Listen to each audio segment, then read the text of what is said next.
we got a red dot, or in this case, we've got a pink dot. Folks, welcome back to Akron and Northeast Ohio's hottest and fastest growing show, 3 to go. And we are here right now at the Akron Zoo, and it is morning time. Oh, look at the one, look at the one. Oh, they're just, eyes are closed and just loving it.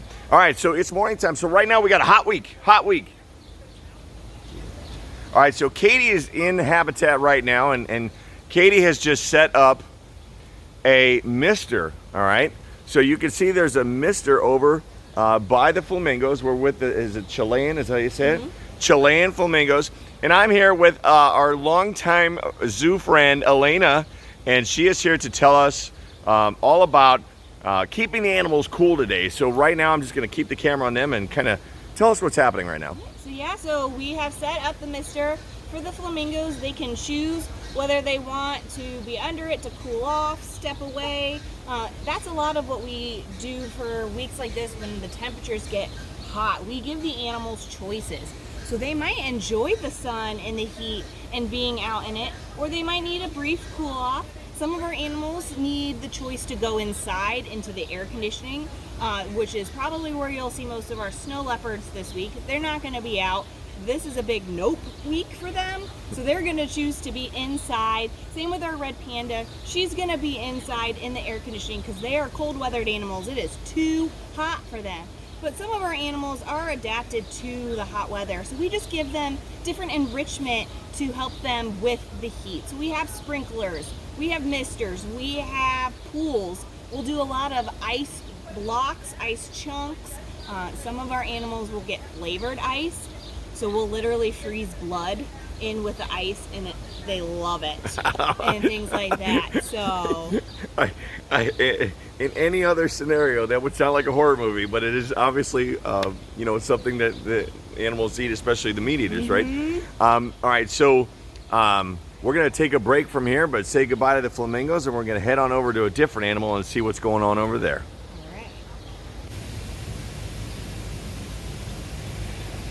All right, folks, we're back with some more birds. In this case, Katie is now heading on over to tempt the swans to come on over. Looks like she's got some food. There's one of the swans. What's that one's name? So that is Isla. She is our juvenile swan. So she just turned 1 year old last Wednesday. Okay. It's her birthday. So that's why she has the darker feathers on her. She's not fully white. She is still molting what they are all born a darker color, and then as they get older, they molt their feathers and become more white. So she's trying to get their attention to let them know, hey, this mister your mister is over here. And various different types of ducks we just discussed. Different species are all endangered. Yes. Yeah, so if you guys ever come to the Akron Zoo and you see all the mallard ducks swimming around the waterfowl pond, those are not our ducks. They do not live here at the Akron Zoo. They just know, oh, this is a really cool pond. I can get some food if I come hang out here. They usually will try to lay their eggs in this pond as well. But now that the swans are here, they're not so receptive to that. And they'll sometimes chase them away. We'll take a look. I'm just going to pan around, folks, to show you that. See, they've flipped the mister now. They flipped the mister now so that the mister is set up for the ducks and the swans. Like I said earlier, it's all about choice. So if they choose to come over, they might wait until the heat of the day before they really come and interact with the mister. Let's say hi to you for the first time. There you are. Hi. Hi. All right. Now our keepers have very trusting relationships with the swans. I do not recommend that anyone approach a swan like this. Maybe if you see it on a lake or a pond or somewhere, do not approach swans. They are not nice. They are considered aggressive. They are very. I would put swans over Canada geese. And that is one of the reasons that people will use. We were just talking off camera. We were at a reception venue and they have fake swans in their pond to keep geese away, because the last thing they want is a bunch of geese debris. All right, so real quick, Katie, why don't you come on up, and now we get to talk to you for a second. All right, so you're like, hey. Don't ask me any questions about any birds. No, that's okay. So on, you know, as we go through a week like this, you know, today. Hold on, somebody's saying hi. It's supposed to be 95 today, all right, and then throughout the course of the week, very humid. When you guys do this, how does it? Is it an all-day thing, or do you just do it in the morning? Do the animals have a tendency to go elsewhere during the hot times of the day? How's it work? It kind of depends on the animal. So these guys, I would feel comfortable leaving without any sort of cooling off enrichment until kind of midday when the temperatures really rise. And then I would give them maybe some ice treats or the mister, things like that. But it does depend on the animal and what their habitat looks like. There's a good amount of shade in this habitat, so they would probably choose to go in the shade or up into the bamboo. Same with the flamingos, they're going to choose to go in the shade if they're hot. So there is a lot of self-regulation, but if they do need that extra boost to cool them down, that's what we provided for them. All right, thank you so much. You're welcome. All right, we have made the walk up top, and here comes Sumini. Sumini, I was close. Sumini, she's 2. Yeah, so she's our newer tiger. She just moved here the end of last year, and she is a great tiger in my opinion. She's very fun. She likes to play. She likes to interact with people. And she's got a treat. She's got a treat right over here. Will she identify it? You think she'll see If it? she sees it, yeah, she's got a nice blood sickle floating in the pool. Tigers are one of 2 big cats that actually enjoy swimming. Okay. So that's why they have a pool where you're not going to see a pool in the lion habitat. So that is a big old bucket chunk of ice with blood mixed into it. Mm-hmm. Because that's what they eat. Let's not be naive. Let's see if she finds it here. It's right there, kid. Come on, kid. You're on camera. Oh, smelling, sniffing. Oh.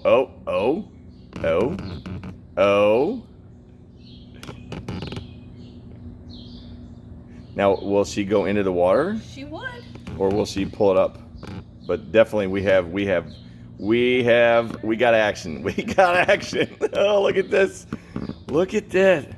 Oh, look at it. Is that bacon in there? There's like pieces of meat. It would be pieces of meat, not necessarily. It looks like bacon. Oh. So normally she does go in the water, but it doesn't look like she's super interested in being in the water right now. Wow, I can see. Okay, there are chunks of meat in there. Mm-hmm. Look at that.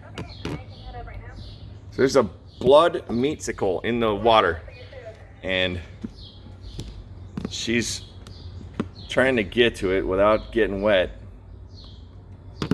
at the moment.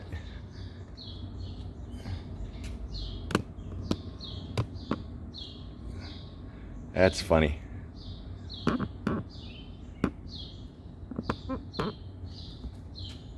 Oh. She thought about it. She We're almost taking jumped there. we're taking the plunge. So you see what she's doing with her mouth Yeah. there? She's opening it? Yeah. So that is actually how cats smell. So they've got a gland in the back of their throats. So when they make that face, and even house cats do it, they're actually smelling.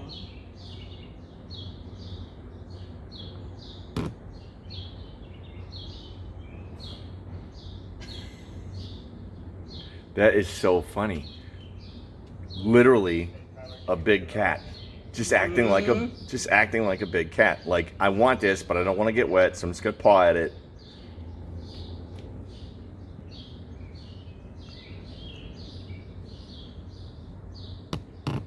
Just being particular.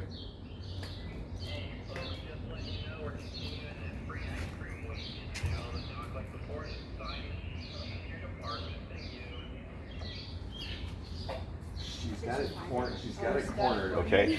She's got it cornered, but she don't want to go in the water. So she's like smacking around on it, batting Trying it. to get it out. Right now it's trapped. Look at, she's got it trapped right there. And we're filming right now. Look, what will she ever just bring it on land with her? If she can get it? If she can get it? If she can get it over to the beach side over here, she pulls stuff out of the water there. Okay. This is Keeper Rachel, by the way. Rachel's now with us. Rachel just prepared all this fancy feast. So we were speculating what's in it, like meat-wise. What do we got in there? Horse loin. Okay. So it's kind of like horse steak. Okay. And blood. Yeah, yeah. She said it's a bloodsicle. Yeah.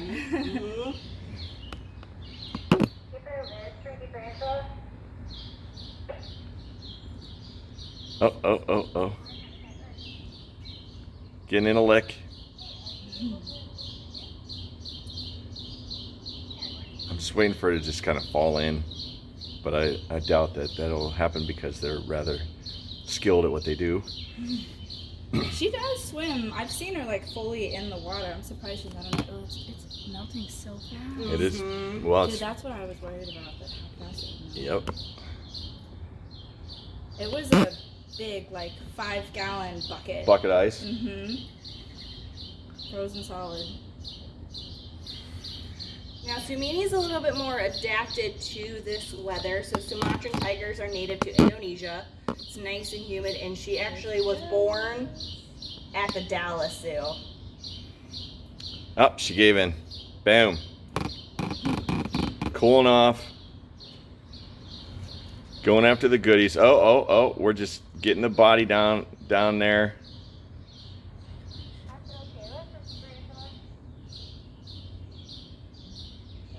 So, habitat-wise, in the wild, what temperatures are they used to?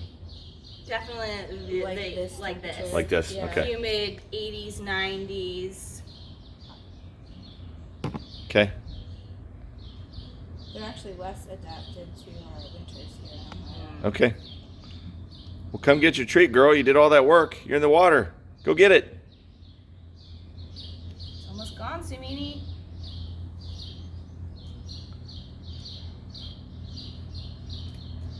All right, just at the zoo, hanging out, staying cool. All right, folks. Well, she's going to do her thing, and eventually, hopefully, she'll get her little treat. But right now, we're going to head on over to the next exhibit. Bye. Say bye. All right, so who do we have here? So this is Luca. He is our Andean Condor juvenile. He'll be 3 years old next month. He's not normally out on habitat. It's usually his parents, Grok and Carlotta. But we made the switch for the summer. He normally lives down in our hospital. And the reason he has to live separate from his parents is he was hand reared. So we had to pull him when he was just an egg because Grok and Carlotta have a history of stepping on their eggs and crushing them. So we had to pull it, and then so we hand reared him. So he knows people and everything. So he really loves to come up to the glass, interact with guests, and he's friendly for being a condor. Still would not recommend going in with him. So they are big. They are very big. They're known to be big. What do their wingspans get again? They can get up to 12 feet, their Okay. wingspans. Now, Luca is fully grown in terms of size, but he still needs to get his adult feathers. He won't get that until he's about 6 or 7 years old. So that's why he's that dark brown rather than the black with the white feathers. And what's their typical diet? They are vultures. So they eat a lot of carrion, which is dead animals. So here they get rats, quail, chunks of meat.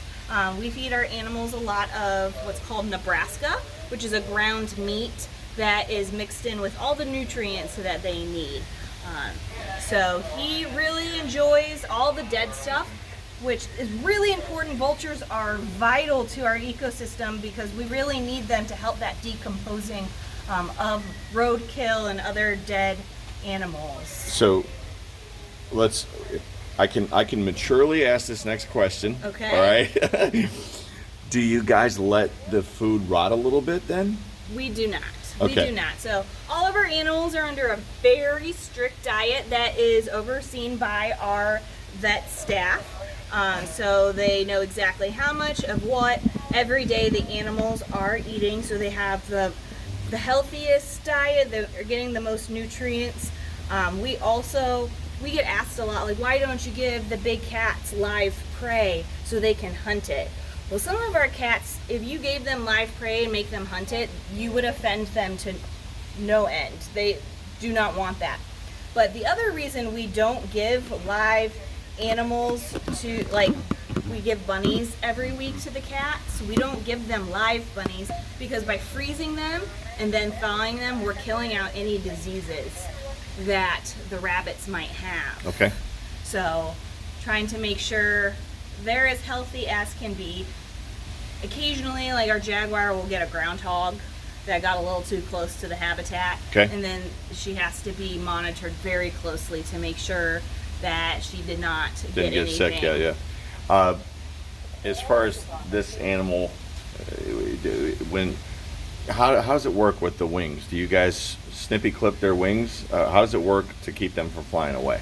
So this habitat here has a top, so he cannot fly away because it does have a net over top. Okay. We also do clip his wings. So I know people will always think that sounds so awful, but we just are cutting the feathers in a certain pattern so they can't take flight.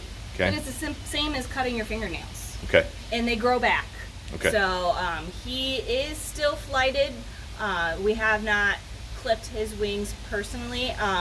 Since there is the top. Does he ever just cruise across? They will sometimes fly to the top of the habitat and back down. Okay.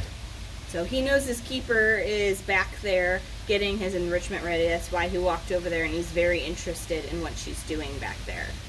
All right. We will come back when that's getting ready to oh, no. Right now. We'll stay live.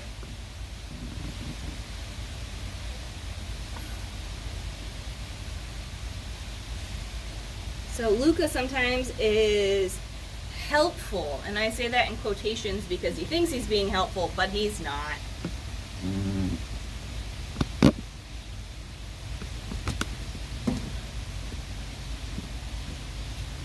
Wow, that's a block. That's okay. So this is a cooling method. Mm-hmm. We got a whole block of ice there.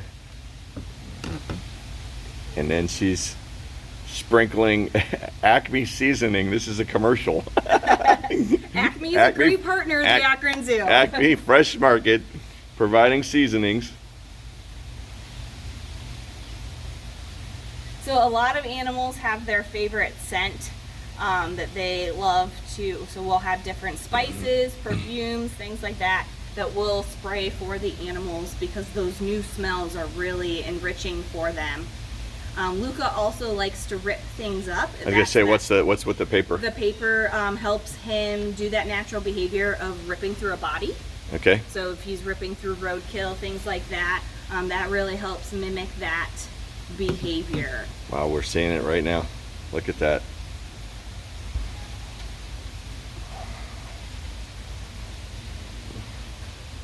Look at that.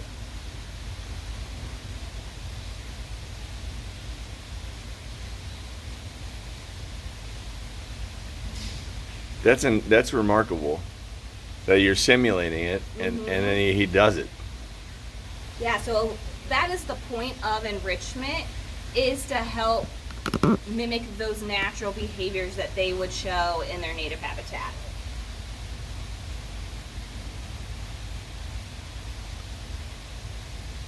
And then seasoned ice.